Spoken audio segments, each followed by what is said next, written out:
షాద్ నగర్ వైపు ఉన్న మన స్వర్గసీమ వెంచర్లో ప్లాట్లు కొన్న వాళ్ళంతా సంతోషంగా ఉన్నారు. ఒక్కసారి విజిట్ చేయండి. నేను ఫస్ట్ మీ గురించి మాట్లాడతాను, సినిమా గురించి తర్వాత. ఏ ఇంటర్వ్యూలో చూసినా ఎక్కడ చూసినా ప్యానిక్గా టెన్షన్గా ఉంటున్నారు, ఎందుకు? మేబీ నేను ఇంట్రోవర్ట్ని కావచ్చు. ఓకే, అంతేనా? అంతేనా.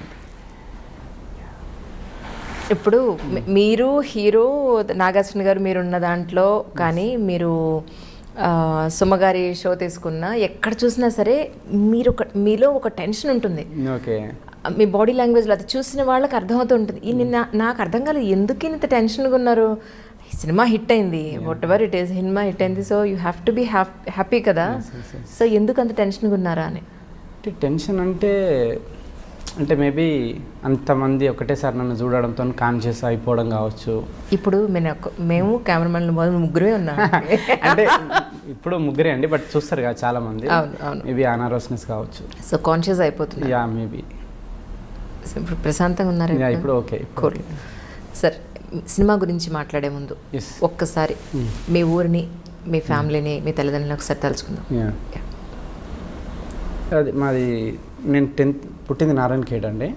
10th వరకు అక్కడనే చదువుకున్నాను నేను. తర్వాత ఇంటర్మీడియట్కి మా ఫ్యామిలీ వాళ్ళు సంగారెడ్డికి షిఫ్ట్ అయ్యారనమాట. ఇంటర్ అక్కడ, తర్వాత గ్రాడ్యుయేషన్ హైదరాబాద్లో.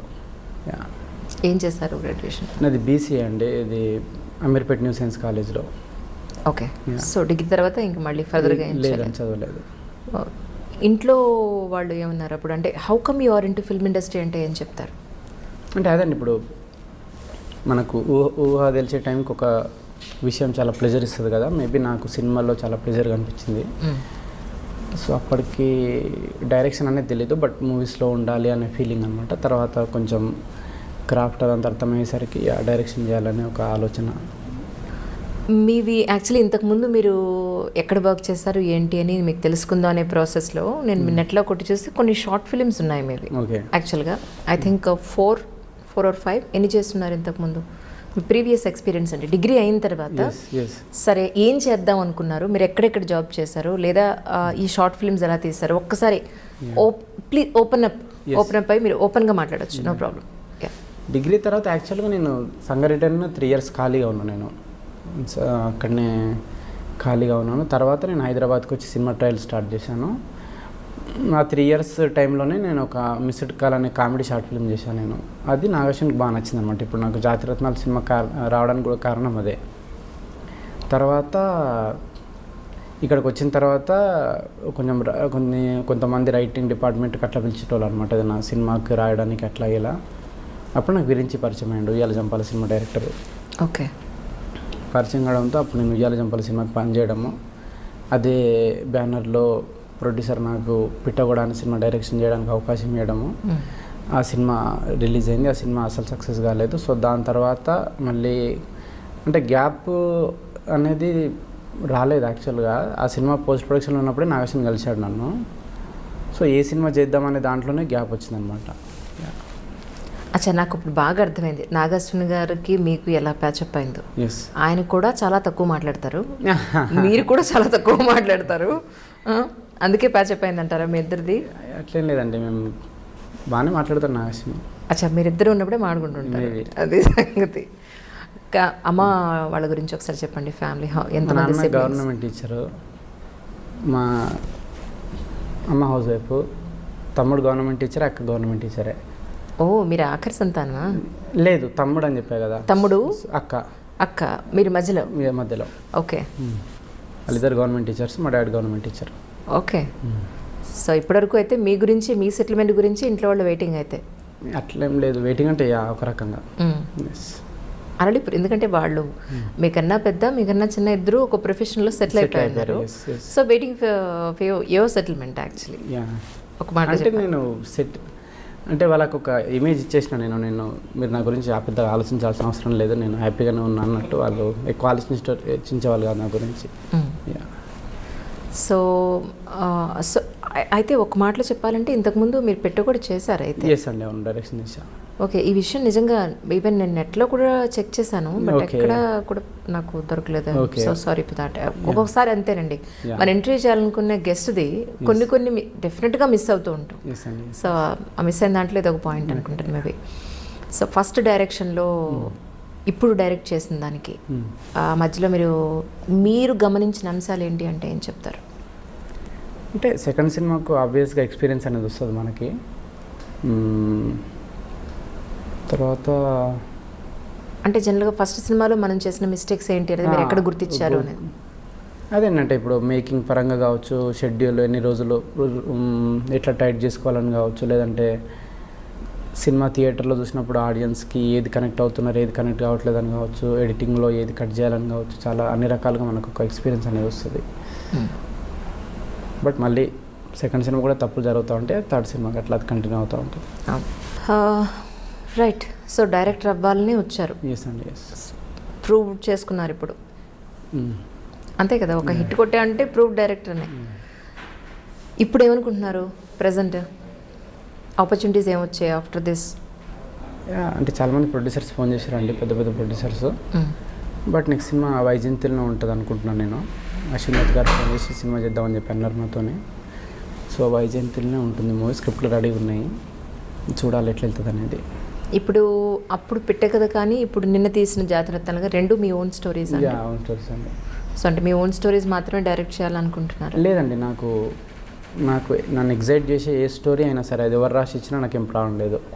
కథ, స్క్రీన్ ప్లే వాళ్ళు నాకు క్రెడిట్స్ ఇవ్వడానికి కూడా ఏం ప్రాబ్లం లేదు. నేను ఒక డైరెక్టర్గా నాకు షార్ట్ పెట్టేటప్పుడు నాకు చాలా ఎగ్జైటింగ్గా ఉండాలన్నమాట, స్క్రిప్ట్ కానీ కథ కానీ. సో నాకు ఎవరు ఇచ్చినా ఓకే కథ. నేను చాలామంది అడుగుతూ ఉంటా కూడా, నాకు ఏదన్నా మంచి కథ ఉంటే చెప్పండి అని చెప్పి. నేను వెయిటింగ్, ఏదైనా మంచి కథ వస్తే నాకు డైరెక్షన్ చేయడానికి రెడీ. నేను మొత్తం నేనే రాసుకొని నేనే చేయాలని ఏం లేదు నాకు. అంటే ఎలాంటి స్టోరీస్ మిమ్మల్ని ఎక్సైట్ చేస్తాయి ఇన్ జనరలీ? ఏదైనా అండి, చాలా ఇంటెన్స్గా ఉండాలి. కాకపోతే ఇప్పుడు నాకేంటంటే ఆడియన్స్కి ఒక మంచి ఎక్స్పీరియన్స్ ఇవ్వాలని ఉంటుంది అనమాట. ఇప్పుడు జాతిరత్నాలతో అవుట్ అండ్ అవుట్ లాఫ్టర్ అనేది ఇద్దాం అనుకున్నాము. జాతిరత్నాల సినిమా పర్పసే అది. సో అది ఇచ్చినాము, ఆల్మోస్ట్ క్లియర్ అయింది అనుకుంటున్నాం నేను.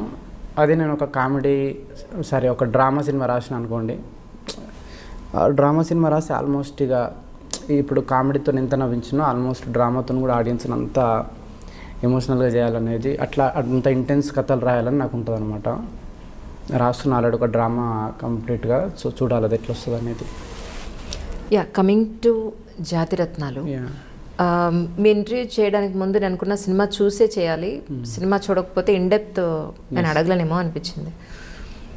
టు బి ఫ్రాంక్, చూసిన వాళ్ళందరూ కూడా చాలా నవ్వుకున్నాం, రిలాక్స్ అయ్యాం, చూడు అనే చెప్పారు. సో మీతో మాట్లాడే ముందు రోజే మూవీ చూశాను. ఇన్ డీటెయిల్గా వెళ్తాను సార్. చెప్పండి. యా, హాల్లో కూర్చున్నప్పటి నుంచి ఇంటర్వెల్ అయ్యేంత వరకు అలా గడిచిపోయింది. సరదాగా నవ్వుకుంటూ సరదాగా వెళ్ళిపోయింది అంతా, మొత్తం అంతా. మేబీ ఇంతకుముందు మన లైఫ్లో జరిగినవి కావచ్చు, మనం ఫ్రెండ్స్తో చూసినవి కావచ్చు, మనం చదువుకునేటప్పుడు మన ఊళ్ళో అలర్చరిగా తిరిగే బ్యాచ్ కావచ్చు, అలా వెళ్ళిపోయింది. ఇప్పుడు మీరు చెప్పింది నాకు అర్థమైంది, కంటెంట్ ఏంటంటే నవ్వించడానికే అని మీరు పెట్టుకున్నారని, నేను కాదని అంటలేదు. బట్ ఈ సినిమా మీరు రాసుకునేటప్పుడు మీ మనసులో ఏముంటుంది యాక్చువల్లీ? ఒక నవ్వించాలనే కాన్సెప్ట్ సరే, ఆల్ ఓవర్గా మూవీలో మీరు ఏం చూపించాలనుకున్నారు? యాక్చువల్గా మేము మూవీ తీసిన ఉద్దేశమే చాలా ఒక డమ్ వరల్డ్ క్రియేట్ చేద్దాం అనుకున్నాం అనమాట. ఒక ఆహ్లాదకరమైన ప్రపంచాన్ని క్రియేట్ చేద్దాం అనుకున్నాము. సో మెసేజ్ పరంగా ఏం లేదండి. ఇప్పుడు నాగశ్విన్ కూడా ఏదైనా సినిమా ప్రొడ్యూస్ చేయాలంటే దీంట్లో ఏం వాల్యూ ఇస్తున్నాం ఆడియన్స్కి అనేది ఆలోచించడం అనమాట. ఎగ్జాక్ట్లీ. సో మేము ఆలోచించింది ఏంటంటే ఒక ప్యూర్, అంటే ఒక ఇన్నోసెన్స్ని హైలైట్ చేద్దాం అనుకున్నాం అనమాట. సో తెలిసో తెలియకనే ఆడియన్స్ లోపలికి ఒక ఇన్నోసెన్స్ కానీ, మీరు ఈవెన్ లవ్ ట్రాక్ చూసినా కానీ, సో నాకేంటంటే ఒక సీరియస్నెస్ అనేది తీసేయబుద్ధి అవుతుంది. నాకు సీరియస్నెస్ అనేది ఒక డిసీజ్ లాగా అనిపిస్తుంది అనమాట. మనుషుల్లో సీరియస్నెస్ కావచ్చు. సో ప్రతిదాన్ని చాలా సిల్లీగా చేసి, ప్రతిదాన్ని చాలా కామెడీగా చేసి చేద్దాం అనేది మా ఉద్దేశం, అంతే. ఆ సినిమా వరకు? ఎస్, అంతే అండి, ఈ సినిమా వరకు. యా. ఓకే. అంటే నాగార్జున గారు మహానటి తీసిన తర్వాత, ఆయన డైరెక్ట్ చేసిన తర్వాత మళ్ళీ ఆయన ఈ మూవీలో ఇన్వాల్వ్ అయ్యి ఉన్నారు అని అంటే there must be something is there అనేది మేమందరం అనుకున్నాం యాక్చువల్లీ. కానీ టు బి ఫ్రాంక్ ఏంటంటే ఫస్ట్ హాఫ్ అయిపోయింది, సెకండ్ హాఫ్ అన్నా ఏదైనా స్టోరీ స్టార్ట్ అవుతుందేమో అనుకున్నాను. యా సెకండ్ హాఫ్ ఆల్మోస్ట్ అయిపోయింది, ఇంకో హాఫ్ అన్ అవర్ అయిపోయింది, అయిపోతుంది, ఏం లేదేంటి అసలు కంటెంట్ వీళ్ళు ఏం చెప్పదలుచుకున్నారు, ఇది నేను అడుగుదాం అనుకున్నాను ఫస్ట్ మిమ్మల్ని. Okay okay actually to be frank అంటే సార్, సినిమా అంతా కూడా యా జస్ట్ ఏమీ లేకుండా అలా నవ్వుకుని వచ్చేసే టైప్ అనే అనుకునే తీసారా? అట్లా అనుకునే తీసామండి. యా ఒక అంటే చార్లీ చాప్లిన్ స్టైల్లో అటెండ్ అవుట్ ఫన్ జోన్లోనే తీద్దాం అనుకున్నాం మేము. అది అనుకున్నట్టే వచ్చేసింది. కానీ నాగేశ్వరి గారు ఒప్పుకున్నారా మీరు చెప్పినప్పుడు ఆల్ ఓవర్గా? ఏమైనా మార్పులు చేర్పులు ఏమీ చెప్పలేదా ఇందులో? లేదండి, మా ఉద్దేశమే అది క్లీన్గా ఒక స్టోరీ కానీ, అంటే ఈ జానర్ సినిమాకి ఏంటంటే ఆడియన్స్కి ఒక స్టోరీ ఇచ్చినా కానీ వాళ్ళ బ్రెయిన్కి ఒక బరువు లాంటిది ఇవ్వద్దు అనుకున్నాం. క్లియర్గా స్టోరీ చాలా ఈజీగా అర్థమయ్యేటట్టు, వాళ్ళ ఎంత లైట్ హార్టెడ్గా చెప్తే, ఎంత లైట్ వేలో చెప్తే అంత హ్యాపీగా అనుకొని మేము అట్లా రాసుకుంటూ వెళ్ళిపోయినాం అనమాట. యా అంటే ఇప్పుడు కథ అనేది ఇప్పుడు ముగ్గురు డమ్ ఫెలోస్ ఒక సీరియస్ క్రైమ్ లేకుంటే ఎట్లా బయటపడతారు అనేది చిన్న లైన్, దాన్ని అనుకొని మేము చేసుకుంటూ వచ్చినాం అంతే. Okay yeah right. ఇప్పుడు అలా చూసుకుంటే ఫస్ట్ హాఫ్ నుంచి లాస్ట్ వరకు కూడా వాళ్ళ ఇన్నోసెన్స్ని, వాళ్ళ అమాయకత్వాన్ని, ఒక సిటీకి వచ్చి అక్కడ అదంతా మీరు చూపించారు అందులో. ఈ చిట్టి అన్న అమ్మాయి క్యారెక్టర్కి, హీరోకి మీరు ఎక్కడ కనెక్ట్ చేశారు అని అంటే, వాళ్ళ మదర్ తన్ని చిట్టి అని పిలుస్తుంది. సో మళ్ళీ తర్వాత వీడే పిలిచాడు, హీరోనే పిలిచాడు అని అక్కడ ఎమోషనల్గా కనెక్ట్ చేశారు. కానీ దానికంట ముందు మీరు ఒక సీన్లో ఒక టిఫిన్ సెంటర్ దగ్గర వీళ్ళిద్దరూ చేస్తుంటే వాళ్ళ ఫాదర్ ఏ చిట్టి చిట్టి అని పిలుస్తుంటాడు. సో ఇక్కడ మరి లాజిక్ మిస్ అయింది కదా. యాక్చువల్గా చిట్టి అని పిలుస్తాడు, బట్ దానికంటే ముందే మన నవీన్ చిట్టి అని పిలుస్తాడు అమ్మాయిని. చిట్టి అని పిలుస్తాడు, తర్వాత ఈ అమ్మాయిని చిట్టి చట్టి అని పిలుస్తాడు. తర్వాత రియాక్షన్ వేయలేదు యాక్చువల్గా. అది ఒక సీన్ ఉండింది, బట్ అది ఎడిటింగ్లో లేచిపోయింది అనమాట. మీరు అన్నది కరెక్టే, యాక్చువల్గా ఒక సీన్ ఉండాలి, బట్ అప్పటికే లెంత్ ఎక్కువైతుందని సీన్ కట్ చేసినాము. ఓకే, మా మ్యూజిక్ డైరెక్టర్ కూడా అన్నాడు సేమ్, దీనికి ఒక సీన్ పెడదాము, ఎందుకు తీసేసారని. మంచి ఎస్ అదే. ఓకే, తర్వాత వీళ్ళు వెళ్ళేటప్పుడు ఒక కారు, వచ్చేటప్పుడు ఒక కారు, అది చాలా క్లియర్గా మనకు కనపడుతుంది. సో హైదరాబాద్కి వచ్చేటప్పుడు, హైదరాబాద్కి వాళ్ళు ఎల్లో కలర్ కార్లో వస్తారు, వచ్చేటప్పుడు వాళ్ళు ఆ కార్లోనే తిరుగుతూ ఉంటారు. బట్ కోర్టుకు వెళ్ళేటప్పుడు వచ్చేటప్పుడు వీళ్ళు ఆ క్రైమ్లో ఇన్వాల్వ్ అయ్యే సిచ్యువేషన్స్ అప్పుడు అక్కడ ఒకటి కార్ ఒకటి అదొకటి. అంటే నేనే కాదు, నాకు ఫోన్ చేసిన వాళ్ళు కూడా ఇందులో నువ్వేం పాయింట్స్ గుర్తించావు అనేది చెప్పినప్పుడు ఇది కూడా ఒక డిస్కషన్కి వచ్చింది. అదొకటి. తర్వాత అంటే నేననేది ఏంటంటే, మీరు నవ్వించాలనుకున్నారు, సూపర్బ్ ఐడియా. కానీ బ్రహ్మానందం గారు లాంటి క్యారెక్టర్ని లేదా ఒక పెద్ద పొలిటికల్ లీడర్ని, వాళ్ళకి చాలా బిల్డప్ ఇచ్చారు ఆ పొలిటికల్ లీడర్ కానీ వాళ్ళకి కానీ, బ్రహ్మానందాన్ని కరెక్ట్గా యూటిలైజ్ చేసుకున్నారా మీరు ఒక మాటలో చెప్పాలని అంటే? అసలు ఆయన కోర్టులో ఉండి జస్ట్ ఆయన బ్రహ్మానందం గారు అంటే సూపర్ కామెడీ ఎక్స్పెక్ట్ చేస్తారు. ఫస్ట్ ఆయన ఆన్ స్క్రీన్ మీదకి రాగానే అందరూ నవ్వుతారు, అరే వచ్చారా నాయన ఆయన అని నవ్వుతారు. అలాంటి ఆయనకి జస్ట్ ఒక సింపుల్ డైలాగ్లో అయితే మీరే చేసేసుకోండి, మీరే వాది చేసుకోండి, మనం ఎందుకు అనేది తప్ప, ఇక అంటే బ్రహ్మానందం గారు లాంటి కమెడియన్ని ఇందులో సరిగా యూటిలైజ్ చేయలేదేమో అనేది సినిమా విశ్లేషకుల అలాంటి వాళ్ళకి మీరేం సమాధానం చెప్తారు? యాక్చువల్గా అండి, స్టార్టింగ్ జడ్జి క్యారెక్టర్ బ్రహ్మానందం గారు కాదు